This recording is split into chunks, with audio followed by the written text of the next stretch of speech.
ليس مني أو كما قال عليه الصلاة والسلام صلى الله على سيدنا ومولانا محمد وعلى آله وأصحابه وسلم صلى الله على سيدنا ومولانا محمد وعلى آله وأصحابه وسلم صلى الله على سيدنا ومولانا محمد وعلى آله وأصحابه وسلم। উপস্থিত আজকের এই মহতী সভার পরম শ্রদ্ধেয় সভাপতি সাহেব, উপস্থিত উলামায়ে কেরাম, মুরব্বী সাহেবান, জওয়ান ভাই হল, পর্দার আড়াল পর্দার নিশিন মা ও বইন হল,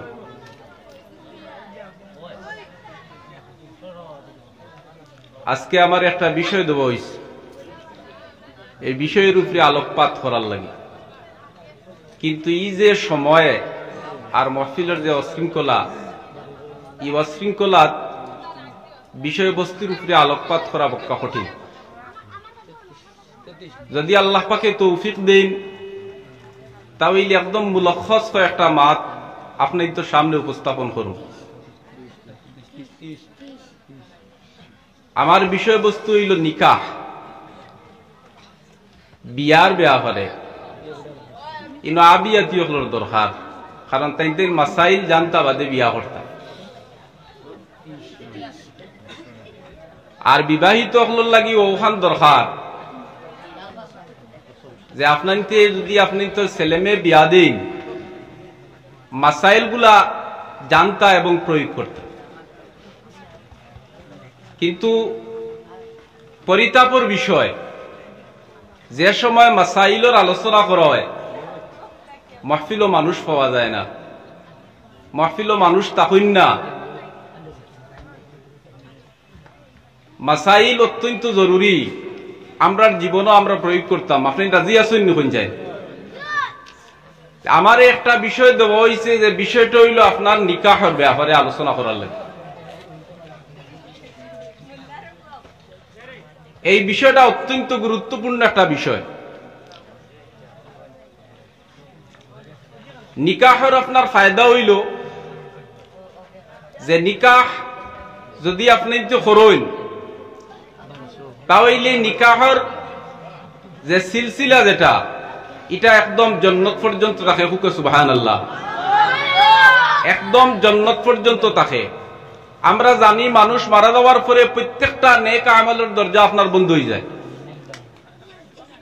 কিন্তু দুইটা আপনার নেক আমলের দরজা বন্ধ হয় না।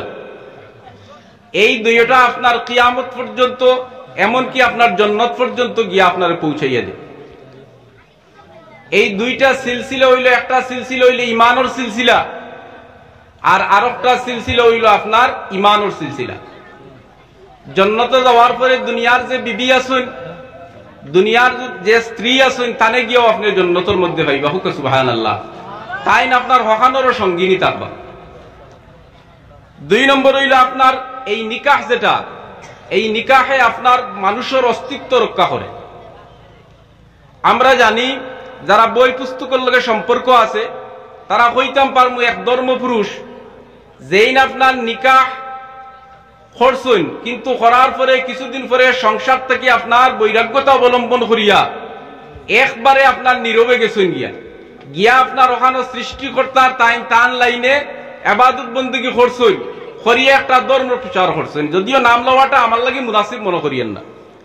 এখন আপনাদের সামনে আমি প্রশ্ন রাখি, যে আপনার সংসারকে ত্যাগ করিয়া আপনার গিয়া একাগ্রভাবে একদম নীরবতার সহিত তার সৃষ্টিকর্তার আল্লাহ সৃষ্টিকর্তার নাম জপ করিয়া একটা ধর্ম প্রচার করলা, এখন এই কথার উপরে যদি আপনার স্থান অনুসারী যারা আছেন, যারা তানে মানুন, যারা তান ধর্মরে মানুন, তানে অনুকরণ করেন, আর যদি ওলা আপনার সংসার দে আপনার বৈরাগ্যতা অবলম্বন করিয়া যদি সংসার দে ত্যাগ করিয়া যাইন গিয়া, তাহলে কইন এই পৃথিবীটার মানুষের কোনো অস্তিত্ব থাকবো নি? কইন আমার মাত বুঝাইতাম পারছি নি? মানুষের কোনো অস্তিত্ব থাকবো নি? কারণ বিয়া শাদী হইতো না, পরের যে জেনারেশন যেটা অনাগত, যে আপনার যে আপনার ভবিষ্যৎ যেটা আছে এটার মধ্যে কোনো মানুষ এই পৃথিবীতে তো নাই। গতিকে এর থেকে প্রতীয়মান কথা যে তান ধর্মের মধ্যে আপনার নিকাহ জিনিসটা নাই। কিন্তু আল্লাহর হাবিব মুহাম্মদুর রাসূলুল্লাহ সাল্লাল্লাহু আলাইহি ওয়াসাল্লামে এই নিকাহের ব্যাপারে আমরারে সঠিক একটা দিক নির্দেশনা দেয়া গেছে। ইসলামের মধ্যে একটা অধ্যায় হইল আপনার নিকাহের, ইসলামের মধ্যে একটা অধ্যায় আছে আপনার নিকাহের উপরে। কিন্তু পৃথিবীর যত ধর্ম আছে, যত ধর্মগ্রন্থ আছে, কোন ধর্মগ্রন্থের মধ্যে এই কথা নাই নিকাহের ব্যাপারে, শাদীর ব্যাপারে কেউরে উৎসাহ দেওয়া হয়েছে। একমাত্র ইসলাম হইল তার ব্যতিক্রম। কারণ যদি পৃথিবীর মানুষে মনে করে আমরা নিকাহ করতাম না, আমরা নিকাহ করা আমরার ধর্মের ক্ষেত্রে বা আমরার ফরেজগারির ক্ষেত্রে আপনার বাধা হইয়া দাঁড়াইব, তাহলে দেখা যাইব যারা আমরা নিকাহ করছি তারা একদিন যদি পৃথিবীর থাকি না, তাহলে এর পরের যে আপনার যে অনাগত যে ভবিষ্যৎ, এই ভবিষ্যতের মধ্যে এই পৃথিবীর মানুষের কোনো অস্তিত্ব থাকতো না। আমার কথা বুঝাইতে পারিনি আপনার ধরে। এখন বুঝা গেল কিটা যে একমাত্র ইসলামও আপনার নিকাহের ক্ষেত্রে মানুষরে উৎসাহ দিছে। আল্লাহর হাবিব মুহাম্মদুর রাসূলুল্লাহ সাল্লাল্লাহু আলাইহি ওয়াসাল্লামে ফরমায়েন, আন নিকাহু মিন সুন্নতি ফামান লাম ইয়ামাল বিসুন্নতি ফালাইসা মিন্নি।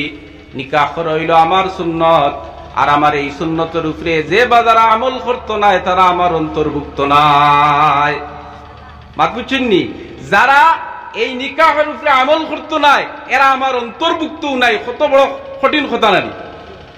কিন্তু এই নিকাহের ক্ষেত্রে আমরা নিকাহ করি, নিকাহ সুন্নত আমরা জানি তো, নিকাহ করা সুন্নত না নেই?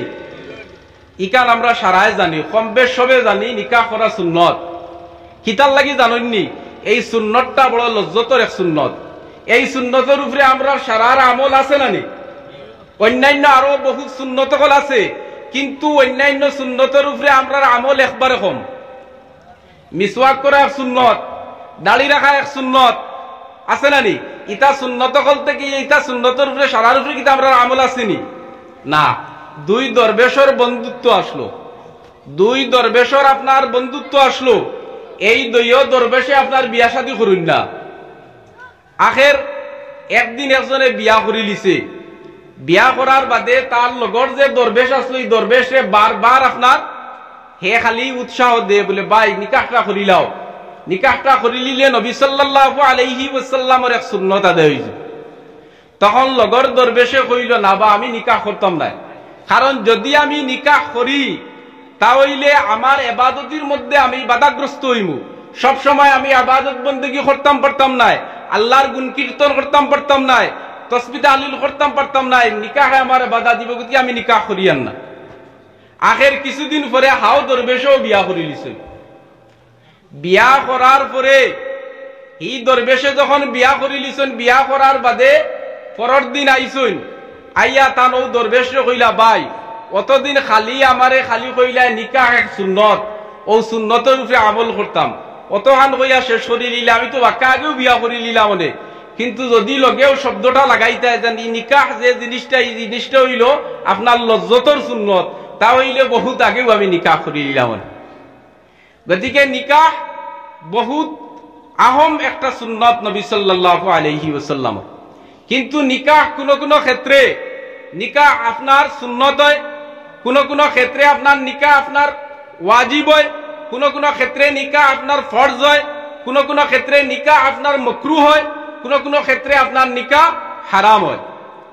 এই ক্ষেত্রগুলা কিতা? এই ক্ষেত্রগুলা হইল যে আপনার প্রথমে সুন্নতে মুআক্কাদা ও মানুষের উপরে যে মানুষে আপনার তার জৈবিক কুদা, তার শরীরের শহওয়াত যেটা, শক্তি যেটা, এটা অত বেশি নাই, এবং গুনাহ করার কোন ধরনের আন্দেশা নাই, কোন ধরনের সন্দেহ নাই, হে নিজরে গুনাহ থেকে বাঁচাইতে পারবো। আর বিবির যে খরচ যেটা আছে, মৌলিক প্রয়োজন যেগুলো আছে, এইগুলারে মিঠাইয়া দিতে পারবো, মোহর দিতে পারবো, তখন তার উপরে নিকাহ করা হইল সুন্নতে মুআক্কাদা। যদি হে নিকাহ করে না তাহলে হে গুনাহগার হইল। মাত বুঝছেন নি আপনাদের? আমি কিছু মুলখ্খস মাসলা কইমু, বেশি আমি লম্বা ওয়াইজও নাই, দুই একটা মাত আপনার যদি খিদমত কইয়া যায়, যদি আপনার পছন্দ হয় তাই আমল করবা ইনশাআল্লাহ। ইনশাআল্লাহ আমল করবা না? ও তান ক্ষেত্রে হইল আপনার নিকাহ করা হইল সুন্নতে মুআক্কাদা। 2 নম্বর আপনার কিতাব বলে 2 নম্বর হইল কার উপরে ওয়াজিব বলে ও মানুষের উপরে নিকাহ করা ওয়াজিব যে আপনার তার শাহওয়াত খুব বেশি, তার শরীরের জৈবিক কুদা খুব বেশি এবং আন্দেশা আছে, সন্দেহ আছে যে আমি যদি বিবাহ না করি তাহলে গুনার মধ্যে জিনার মধ্যে আমি ফাঁসি যাইমু, তখন এই ক্ষেত্রে তার উপরে আপনার নিকাহ করা হইল ওয়াজিব। মাত বুঝুননি যে আপনার তার শাহওয়াত খুব বেশি, তার শরীরের জৈবিক কুদা খুব বেশি এবং হে আপনার তার উপরে সন্দেহ করে যদি আমি নিকাহ না করি তাহলে গুনার মধ্যে ফাঁসি দিমু, জিনার মধ্যে ফাঁসি দিমু। আর মেয়ের আপনার তার স্ত্রীর সম্পূর্ণ বহন করার ক্ষমতাও তার আছে, খরচ দেওয়ার মতো ক্ষমতা আছে, মোহর দেওয়ার মতো ক্ষমতা আছে, নান্নফকা দেওয়ার মতো ক্ষমতা আছে, তার মৌলিক চাহিদাগুলা মিটাইয়া দেওয়ার ক্ষমতা আছে। এরপরে তার উপরে আপনার বিবাহ করা হইল ওয়াজিব, তার উপরে বিবাহ করা কিতা ওয়াজিব। 3 নম্বর হইল কার উপরে ফরজ বলে ফরজ হইল নিকাহ করা ও মানুষের উপরে যে মানুষের আপনার শাহওয়াতটা খুব বেশি, তার জৈবিক কুদাটা খুব বেশি এবং তার ইয়াকিন, তার বিশ্বাস যদি হে নিকাহ না করে তাহলে হে গুনাহ করবই, হে আপনার জিনার মধ্যে ফাঁসি যাইব। আর বেটির আপনার তার বিবির খরচ দেওয়ার মতো ক্ষমতা তার আছে, তার বিবির খরচ দেওয়ার মতো তার কাছে ক্ষমতা আছে, মোহর দেওয়ার মতো ক্ষমতা আছে, তখন তার উপরে ইলা অবস্থায় বিবাহ করা তার উপরে ফরজ। মাত বুঝুননি? এখন 4 নম্বর কিতাব লেখার উপরে মকরু ও মানুষের উপরে মকরু নিকাহ করা হইল মকরু যে মানুষে আপনার তার শরীরের শক্তিও আছে এবং তার আন্দেশা আছে, সন্দেহ আছে যে আমি যদি নিকাহ করি তাহলে আমার বিবির যে চাহিদা যেগুলা আছে, মৌলিক প্রয়োজন যেগুলা আছে, মোহর যেগুলা আছে আমি মিটাইয়া দিতাম পারতাম নাই, হ্যাঁ ইলা তার উপরে সন্দেহ আছে আমি খরচ দিয়া পারতাম নাই, তখন এই মানুষের উপরে আপনার বিবাহ করাট হইল মকরু। বুঝছেননি? হানা হইবা আপনার ডরর ফানি জেলা লামিয়া যায়, নদীর ফানি লামিয়া গিয়া ডর গিয়া মুড়া মারে নানি ইনো ওয়াজ জেনতেন বই এনতান্তে ওয়াজ আপনা ইনতে করাইতা হা না জি না হইতা। 5 নম্বর বলে কার উপরে হারাম বলে ও মানুষের উপরে হারাম যার ইয়াকিন, যার বিশ্বাস যে আমি যদি বিবাহ করি তাহলে আমার বিবির খরচ দেওয়া আমার পক্ষে সম্ভব নয়, মোহর দেওয়া আমার পক্ষে সম্ভব নয়, এই ক্ষেত্রে ইলা ক্ষেত্রে আপনার তার নিকাহ করা তার উপরে হারাম। হে ইলা অবস্থা কিতা করতে বলে ইসলামের দিক নির্দেশনা হইল, ইসলামের আপনার সঠিক দিক নির্দেশনা হইল এই ক্ষেত্রে হে আপনার রোজারে এখতিয়ার করতে, তখন তার শহরটা আপনার প্রশমিত হইল। মাত বুঝছেননি? ও নিকাহর আপনার 5টা আপনার ক্ষেত্র, এই 5টা ক্ষেত্রের মধ্যে আপনার নিকাহ আপনার 5 জনের 5 নমুনা, একজনের উপরে সুন্নতে মুআক্কাদা, একজনের উপরে ওয়াজিব, একজনের উপরে ফরজ, একজনের উপরে মাকরু আর একজনের উপরে হারাম। নিকাহ করলে কি হয় বলে নিকাহ করলে কি হয় আল্লাহর হাবিব মুহাম্মদুর রাসূলুল্লাহ সাল্লাল্লাহু আলাইহি ওয়াসাল্লামে জওয়ান হলরে সম্বোধন করি কইতরা ও জওয়ান হল ও যুবক হল তুমি তাইন যারার তোমাদের বিবির হকুক আদায় করার মতো ক্ষমতা আছে, তোমাদের বিবির হক আদায় করতে পারবে, যারার ক্ষমতা আছে তারা তুমি তেন কিতা করো নিকাহ করো। নিকাহ যদি করো তাহলে তোমাদের যে দৃষ্টি যেটা এটা আপনার নমনীয় থাকবো, নিষেধি থাকবো, আর নিজের শরমগাহ যেটা আছে, নিজের লজ্জাস্থান যেটা আছে এটারে তুমি তেন সংরক্ষণ করতে পারবে।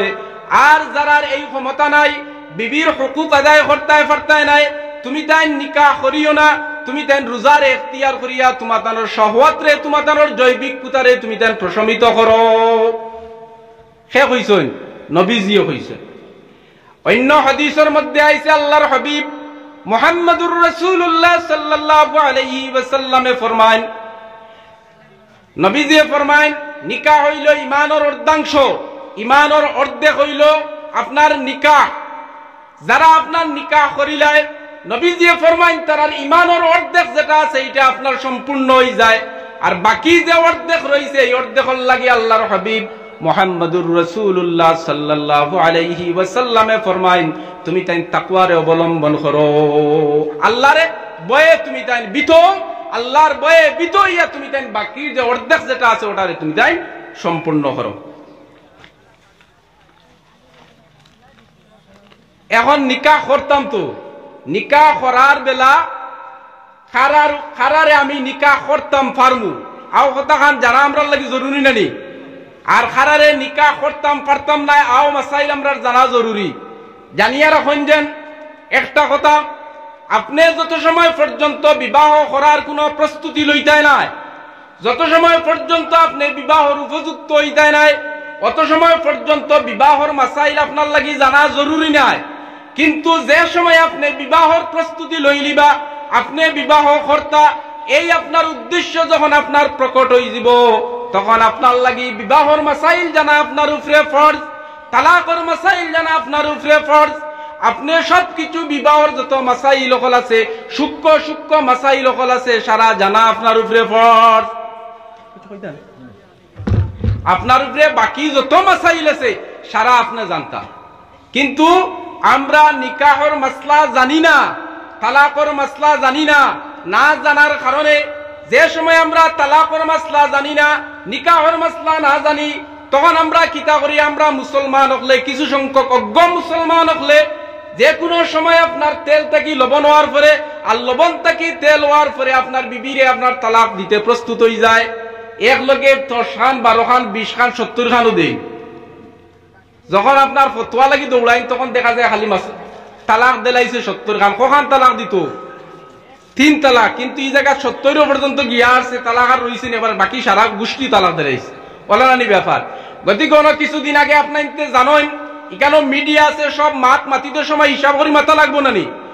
এই যে অনেক কিছুদিন আগে আপনার জানেন তালাকর উপরে বহুত বড় একটা বিল পাস হয়েছে কিনা, আর ইসলাম লইয়া কিছু সমালোচনা করা হয়েছে, কিন্তু তালাকর যে নীতি আছে, তালাকর যে বিধান আছে, তালাকর যে নিয়ম আছে, কানুন আছে শরীয়তে দিয়া দিছে, এটা আমরা না জানার কারণে, আমরা অজ্ঞতার কারণে, অপব্যবহার করার কারণে ইসলাম আপনার কি হইছে সমালোচিত হইছে। ইসলাম সমালোচিত হইছে নানি, আপনার তালাকর মাসলা জানি না, না জানার ক্ষেত্রে আপনার কি হইছে, ও আপনার ইসলামের সমালোচনা তোমরা নিয়ে পৌঁছাইছি, খারাপ ফসাইছি, আমরা নিয়ে ফসাইছি, তালাকর মাসলা আমরা জানি না।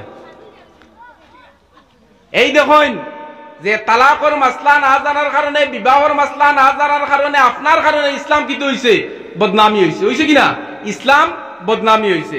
গতিকে আপনার লাগি বিবাহর মাসলা আপনার লাগি জানা জরুরি।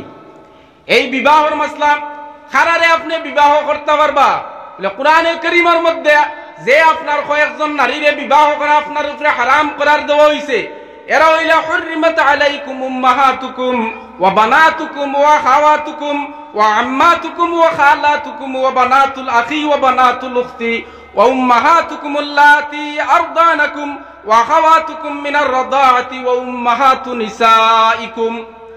কুরআনে কারীমের মধ্যে যে কয়েকজন রে আপনার বিবাহ করা আপনার উপরে হারাম দেওয়া হইছে, এর মধ্যে হইলা আপনার মা, আপনার মারে আপনি বিবাহ করতে পারতা নাই, যে কোনো ধরনের মা হোকা, আপনার দুধ মা হোকা, আপনার হতি মা হোকা, এবং কি আপনার নিজের মা হোকা, বিবাহ করা আপনার উপরে কিতা করা নাই, জায়েজ নাই, আপনার উপরে হারাম। এখন তো দেখা যায় বিবাহর ক্ষেত্রে আমরা কিতা করি, আমরা তো আরো কিছু মাসাইল আমরা পাইলিছি, আমরা কিতা করি, খেউরে গিয়া মা ডাকিলাই, ডাকুন না নি, মা খেউরে গিয়া ডাকুন, ডাকিয়া আপনার এই মারে বিবাহ করা যাই আছে নি, বলে হ্যাঁ যাই আছে। যদি আপনি মৌখিক ভাবে খেউরে গিয়া মা ডাকুন, আপনার মা হইছেন না, তাই টান আপনার সামনে বারণি যেটা, এটা শরীয়তের দৃষ্টিতে হারাম। কারণ কুরআনে কারীমের মধ্যে কোন সাহাবীর নাম আপনার উল্লেখ করা হইছে না, একমাত্র এক সাহাবীর নাম কুরআনে কারীমের মধ্যে উল্লেখ করা হইছে, হযরত আবু বকর, হযরত উসমান, হযরত উমর, হযরত আলী, কত বড় বড় বুজুর্গ সাহাবা হল আসলা, কিন্তু কুরআনে কারীমের মধ্যে কোন সাহাবীর নাম আপনার উল্লেখ নাই। একমাত্র জয়েদ নামের এক সাহাবীর নাম কুরআনে কারীমের মধ্যে আল্লাহ পাকে উল্লেখ করছেন। তার বিশেষ একটা ঘটনা আছে, বিশেষ একটা কাহিনী আছে। নবী সাল্লাল্লাহু আলাইহি ওয়াসাল্লামের পালক পুত্র আসলা নবীজি তানে আনি ফালিছেন হযরত যায়েদ ইবনে হারিসারে নবী সাল্লাল্লাহু আলাইহি ওয়াসাল্লামে তানে আপনার পালন করছেন। এই পালনের সূত্রে নবী সাল্লাল্লাহু আলাইহি ওয়াসাল্লাম আপনার যায়েদ ইবনে হারিসার পালক বাবা আসলা, আর যায়েদ ইবনে হারিসা নবী সাল্লাল্লাহু আলাইহি ওয়াসাল্লামের পালক পুত্র আসলা। এই যায়েদ ইবনে হারিসা রাদিয়াল্লাহু তাআলা আনহু তার লগে নবী সাল্লাল্লাহু আলাইহি ওয়াসাল্লামে তান ফুফুর ঘরের বোন যায়েনব বিনতে জহশরে আপনার শাদী দিছলা। শাদী দেওয়ার পরে দুইজনের পরিবারের মধ্যে কোনো অবস্থায় যায়েদ ইবনে হারিসা এবং যায়েনব বিনতে জহশের মধ্যে কোনো ধরনের প্রেম প্রীতি ভালোবাসাটা আর গড়িয়া ওঠে না। আগের একদিন নবী সাল্লাল্লাহু আলাইহি ওয়াসাল্লাম রে ওয়াহির মাধ্যমে আল্লাহ পাকে জানাইয়া দিল, নবী সাল্লাল্লাহু আলাইহি ওয়াসাল্লাম যায়েদ ইবনে হারিসা তান বিবিরে তালাক দিবার, তালাক দেওয়ার পরে যায়েনব বিনতে জহশ আপনার লগে শাদী হইব। ও কথাখান ওয়াহির মাধ্যমে নবীজিরে জানাইয়া দেওয়া হইছে। একদিন যায়েদ ইবনে হারিসা নবীজির খিদমতে ইয়া আরজ করলা, কইলে ইয়া রাসূলুল্লাহ ইয়া হাবিবাল্লাহ, যায়েনবর লগে আমার সংসারটা কোনো অবস্থায় সুখী হয় না, গতিকে আমি চাই আর ইয়া রাসূলুল্লাহ ইয়া হাবিবাল্লাহ আমি যায়েনবরে আপনার তালাক দিতাম। নবী সাল্লাল্লাহু আলাইহি ওয়াসাল্লামে বাধা প্রদান করলা, কইলা ও যায়েদ তুমি তালাক দিও না, কারণ নবী সাল্লাল্লাহু আলাইহি ওয়াসাল্লামে ও ওরতে বাধা দিছেন। কারণ তালাক যে জিনিসটা যদিও ইসলামী শরীয়তে জায়েজ করছে কিন্তু একদম নিকৃষ্ট জায়েজ করছে। হাদিস শরীফের মধ্যে আইছে আবগাজুল হালাল ইলাল্লাহিত তালাক। নবী সাল্লাল্লাহু আলাইহি ওয়াসাল্লামে ফরমায় তোমাদের মধ্যে নিকৃষ্ট জায়েজ হইল জায়েজ, যে জায়েজ হইল আপনার তালাক। তালাকটা যদিও জায়েজ কিন্তু নিকৃষ্ট জায়েজ। নবী সাল্লাল্লাহু আলাইহি ওয়াসাল্লামে যায়েদ ইবনে হারিসারে আপনার বাধা প্রদান করছেন। দুই নম্বর কারণ কিতা বলে, দুই নম্বর কারণ হইল নবীজি এর আগে ওয়াহির মাধ্যমে প্রত্যাদেশ প্রাপ্ত হইছেন। ওয়াহির মাধ্যমে নবী সাল্লাল্লাহু আলাইহি ওয়াসাল্লামে জানছেন যে যায়েদ ইবনে হারিসা তান বিবিরে তালাক দিবা, তালাক দেওয়ার পরে এই বিবিরে যায়েনবরে আমি নবী মুহাম্মদুর রাসূলুল্লাহ সাল্লাল্লাহু আলাইহি ওয়াসাল্লামে শাদী করমু। তখন আপনার এই সময়ে আপনার মূর্খতার সময়ে আপনার পালক পুত্রর বিবি আপনার বিবাহ করা হারাম আসলো, পালক পুত্রর বিবি আপনার বিবাহ করা হারাম আসলো। সেই সূত্রে নবীজি চিন্তা করছেন যদি আমি যায়েনবরে শাদী করিলেই তাহলে কুফার হলে কাফির হলে আমার উপরে তকমা দিবা, আমার উপরে অপবাদ দিবা যে আমি নবী মুহাম্মদুর রাসূলুল্লাহ সাল্লাল্লাহু আলাইহি ওয়াসাল্লামে আমার পুত্রবধূরে বিবাহ করিলাইছি। ও অর্থে নবীজি বাধা দিছিলা। কিন্তু এরপরেও আপনার যায়েদ ইবনে হারিসা কিতা করছেন, বিবিরে তালাক দিছেন আর ও যায়েনবরে নবী সাল্লাল্লাহু আলাইহি ওয়াসাল্লামে শাদী করছে। তখন আপনার আরম্ভ হয়ে গেছে যে আপনার নবীজিয়ে কিতা করছেন, মুহাম্মদ সাল্লাল্লাহু আলাইহি ওয়াসাল্লামে তান পুত্রবধূরে বিবাহ করে দিছেন। ও আল্লাহ পাকে কোরআনে কারীমের মধ্যে জানাইয়া দিছেন মা কানা মুহাম্মাদুন আবা আহাদিম মির রিজালিকুম ওয়ালাকির রাসূলুল্লাহি ওয়া খাতামান নাবিয়িন। আমার নবী মুহাম্মদুর রাসূলুল্লাহ সাল্লাল্লাহু আলাইহি ওয়াসাল্লাম তোমাদের মধ্যে কোনো পুরুষের বাবা নাই। সুবহানাল্লাহ কইতানেন, কোনো পুরুষের বাবা নবীজি নাই। গতিকে এই যে পালক সূত্রে যে তুমি তেন কইতরা মুহাম্মদ সাল্লাল্লাহু আলাইহি সাল্লাম বাপ হয়ে গেছেন, না, এই সূত্রে বাপ নাই, শরীয়তে এইটারে আপনার গ্রহণ করছে না।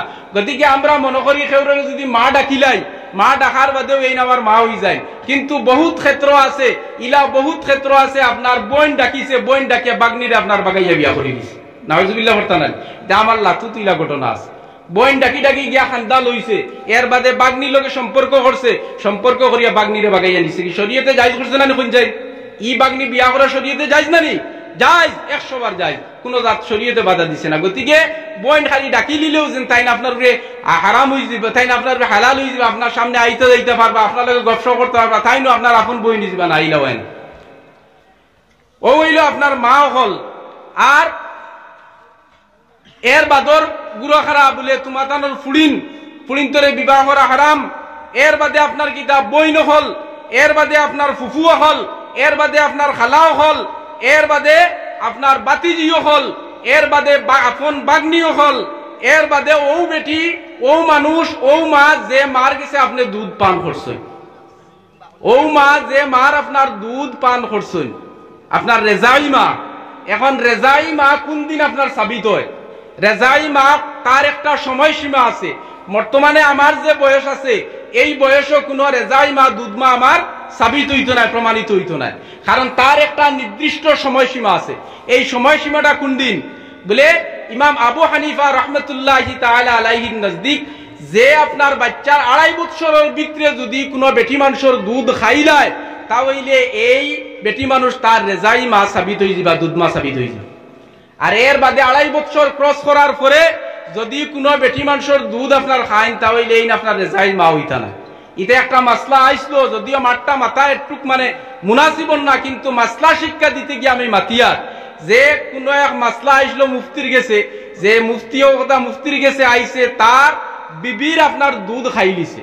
এখন বিবির দুধ খাওয়ার পরে দেখা গেল কি তার উপরে এই বিবি হারাম হয়ে গেছে নি বলে না, ও তখন ও মাসলা দিয়া কুরআনে কারীমের মধ্যে আল্লাহ পাকে ফরমাইতরা ওয়াসাইনাল ইনসানা বিওয়ালিদাইহি ইহসানা হামালাতুহু উম্মুহু কুরহান ওয়া ওয়াদাআতুহু কুরহা ওয়া হামলুহু ওয়া ফিসালুহু 30 শাহরা। কুরআনে কারীমের মধ্যে আল্লাহ পাকে ফরমাইতরা তুমি তাই তোমাদের মা বাবার প্রতি ভালো ব্যবহার করো। হামালাতহু উম্মুহু কুরহান, তোমার মা তোমারে গর্ভে ধারণ করছেন অত্যন্ত কষ্টের মাধ্যমে, ওয়া ওয়াদাআতুহু কুরহা, এবং তোমারে জন্ম দিছেন অত্যন্ত কষ্টের মাধ্যমে, ওয়া হামলুহু ওয়া ফিসালুহু 30 শাহরা, আর তোমারে গর্ভে ধারণ করছেন আর দুধ খাওয়াইছেন কমপ্লিট 30 মাসের মধ্যে কমপ্লিট করছেন। কত মাস? 30 মাসের মধ্যে আপনার কমপ্লিট করছেন। এখন কমপ্লিট 30 মাস হইছেন কি তার দুধ খাওয়ানি আর আপনার হামলের মধ্যে রাখা, গর্ভে ধারণ করা। ওই জায়গাত আপনার ফুকাহা হলে মাসআলা ইস্তেমবাদ করছেন কিতা বলে হামলের মধ্যে আর দুধ খাওয়ানির সময়সীমা হিসাব করতে গিয়া কইছেন যে হামলের আকল মুদ্দত যেটা আছে, কম মুদ্দত যেটা আছে, একটা বাচ্চা মার গর্ভের মধ্যে কতদিন থাকতে পারবো আর কতদিনে এই বাচ্চাটা আপনার জন্ম হইতে পারবো। হ্যাঁ, ও তখন ধরছেন 6 মাস। কতদিন ধরছেন? 6 মাস। এখন যদি আপনার আকল মুদ্দত 6 মাস ধরেন, 30 মাস থেকে 6 মাস যদি আপনি মাইনাস করেন তো কতদিন হইছে? রয়েছে কতদিন? 24 মাস। ও 24 মাস আপনার ধরছেন আপনার দুধ খাওয়ানির মুদ্দত। হ্যাঁ, 6 মাস ওইলা আকল মুদ্দত আপনার দুধ মানে গর্ভে ধারণ করার, অর্থাৎ বিয়া করার বাদে যদি আপনার 6 মাসের পরে যদি আপনি সন্তান পাইলেন, সন্তানের জনক হয়ে যায়, তাহলে বুঝা যাইবে এই সন্তান আপনার অন্য কেউর নাই। হযরত আলী কাররামুল্লাহ রাদিয়াল্লাহু তাআলা আনহুর জমানাতে একটা ঘটনা ঘটছিল, তখন ও আয়াত দিয়ে আপনার এটারে আপনার জিও করা হইছে যে বিবাহর 6 মাস পরে সন্তান পাইলিছুন, এখন বেটায় আর সমঝে না হয় না 6 মাস বাদে আমি সন্তান পাইলিলাম, এই সন্তান তো আমার নাই, নিশ্চয়ই এটা আওয়া সন্তান, বার থেকে আমার বিবিয়ে লইয়া আইছে। তখন ও আপনার আয়াত দ্বারা সাবিত হইছে যে আপনার দুধর আকল মুদ্দত হইল 2 বছর 24 মাস, আর যদি 30 শাহরা 30 মাসে যদি 24 আপনার মাস খাটা হয়ে যায় তাহলে রয় 6 মাস। এই 6 মাসটা হইল আপনার মার গর্ভে থাকার আকল মুদ্দত। মাত বুঝছেন নি আপনাইতে? এখন 6 মাস বাদে যদি সন্তান পাইলেন তাহলে এই সন্তানটা কিনা বুঝা যাইব? ও বাবার বুঝা যাইব, যে স্বামী বিবাহ করছেন তান বুঝা যাইব। এখন এই যে আপনার রেজাআতর মাসলা যেটা 2.5 বছরের ভিতরে যদি আপনি দুধ পান করেন কোন মহিলার, তাহলে এই মহিলা আপনার উপরে হারাম। এই মহিলার বাকি আরো যত আছেন রেজাই বহন আছেন এরা আপনার উপরে হারাম। এবং আপনার আরেকজন মহিলা হইলা, সে বলে আরেকজন মহিলা হইলা যে আপনার বিবির মা হল, আপনার তো আপনার বিভিন্নর মা হল, অর্থাৎ স্ত্রীর মা হল, শাশুড়ি হল, বিবাহ করা হারাম। মাত বুঝছেন নি? এত ব্যতীত আর বাকি যত আপনার আসুন এর মাঝে সববই আসুন, এই সববি গুলা এই সময়ের ভিতরে বা এই মহফিল হওয়া সারা সম্ভবপর নয়, অতক্ষণ পর্যন্ত হইলাম। আল্লাহ পাকে তৌফিক দক্ষ আমল করার। এরপরে আপনার যে আরো জিনিস আছে যে আপনার আমরা সমাজের মধ্যে উভয় লিঙ্গওয়ালা মানুষ আছেন নানি, উভয় লিঙ্গওয়ালা মানুষ আছেন। এই উভয় লিঙ্গওয়ালা মানুষ যারা বেটাও মনে করা যায় বেটিও মনে করা যায়, এরার আপনার বিবাহ যদি কোনো ক্ষেত্রে ভুল ক্ষেত্রে যদি হয়ে যায় তাহলে এরার বিবাহ আপনার বাতিল হয়ে যাবে। এরপরে আপনার শরাবির লগে আপনার নিকাহ হইতো কিনা, যে শরাবি, যে শরাব অহরহ শরাব খায় মাথাল থাকে, আমরা সাধারণত হয়ে যায় না নিলা বিবাহ, কিন্তু নবী সাল্লাল্লাহু আলাইহি ওয়াসাল্লামে ফরমাইন যে শরাবির লগে তোমাদের মেয়ের বিবাহ দিও না। নবী দিয়ে ফরমাইছেন শরাবির লগে তোমাদের মেয়ের বিবাহ দিও না, আর শরাবি যদি বেমার পড়ে তাহলে তারে বেমার দেখাত যাইও না। শরাবির উপরে কত বড় মাঠ। হ্যাঁ, কিন্তু জানিয়া রাখুন যে নবী সাল্লাল্লাহু আলাইহি ওয়াসাল্লামে ফরমাইছেন যে শরাব হইল উম্মুল খাবাইস, প্রত্যেকটা গুনার মা হইল আপনার খবাসতির মা হইল কিতা শরাব। শরাব খাওয়ার পরে প্রত্যেকটা আপনার গুনার রাস্তা তার লাগি খুলি যায়। পড়কান আউযু বিল্লাহি মিন যালিক। শরাবির যে আপনার শরাব খাইলো খাওয়ার পরে প্রত্যেকটা গুনার রাস্তা তার লাগি খুলি যায়। শরাব যে সময় আপনার হারাম হইছে ইসলাম তাই না আপনার কিছু সংখ্যক সাহাবীরে দাওয়াত করছেন, দাওয়াত খাওয়ার পরে মাগরিবের ওয়াক্ত আপনার কিতো হইছে দাওয়াত শেষ হইছে খাওয়া, আর আরবের প্রথা অনুসারে আপনার দাওয়াত শেষ হইছে আপনার শরাবর বোতল আইছে, ও কিছু সংখ্যক আপনার সাহাবী হলে শরাব আপনার পান করছেন। শরাব খাওয়ার পরে এর মধ্যে থেকে একজনকে ইমাম বানাইয়া দিয়া আপনার বাকিগুলো নামাজের মধ্যে খাড়া হইছেন মাগরিবের ওয়াক্ত। খাড়া হওয়ার পরে ইমাম সাহেব যখন আপনার শরাবর মাথা লইয়া কিতা করছেন গিয়া আপনার খাড়া হইছেন, খাড়া হওয়ার পরে আপনার সূরা কাফিরুন তিলাওয়াত করছেন। সূরা কাফিরুন তিলাওয়াত করতে সময় তান কইছেন কুল ইয়া আইয়ুহাল কাফিরুন আ'বুদু মা তা'বুদুন। অনেকটা জিনিস ছাড়ি দিছেন নানি, লা জিনিসটা ছাড়ি দিছেন, অর্থাৎ না বুদক বাক্যরে হা বুদক করে দিছেন যে ও মুশরিক হল কাফির হল তুমি তাই যে দেব দেবতার পূজা করো অর্চনা করো, আমি কিন্তু সেই দেব দেবতার পূজা এবং অর্চনা করি না। এই জায়গাত আ'বুদু মা তা'বুদুন অর্থ হইছে কথা যে ও মুশরিক হল তুমি তাই যে দেব দেবতার পূজা অর্চনা করো, যে দেব দেবতার ইবাদত করো, আমিও সেই দেব দেবতার ইবাদত করি। সম্পূর্ণ উল্টো হয়ে গেছে নানি। হ্যাঁ, ও খবর নবী সাল্লাল্লাহু আলাইহি ওয়াসাল্লামের কাছে গিয়া পৌঁছিছে। তখন নবী সাল্লাল্লাহু আলাইহি ওয়াসাল্লামের কাছে আয়াত নাযিল হইছে যে ইয়া আইয়ুহাল্লাযীনা আমানু লা তাকরাবুস সালাতা ওয়া আনতুম সুকারা। ও আয়াত নাযিল হইছে যে ও ঈমানদার হল তুমি তার মদহুশ অবস্থাত, উন্মাদ অবস্থাত, শরাবী অবস্থাত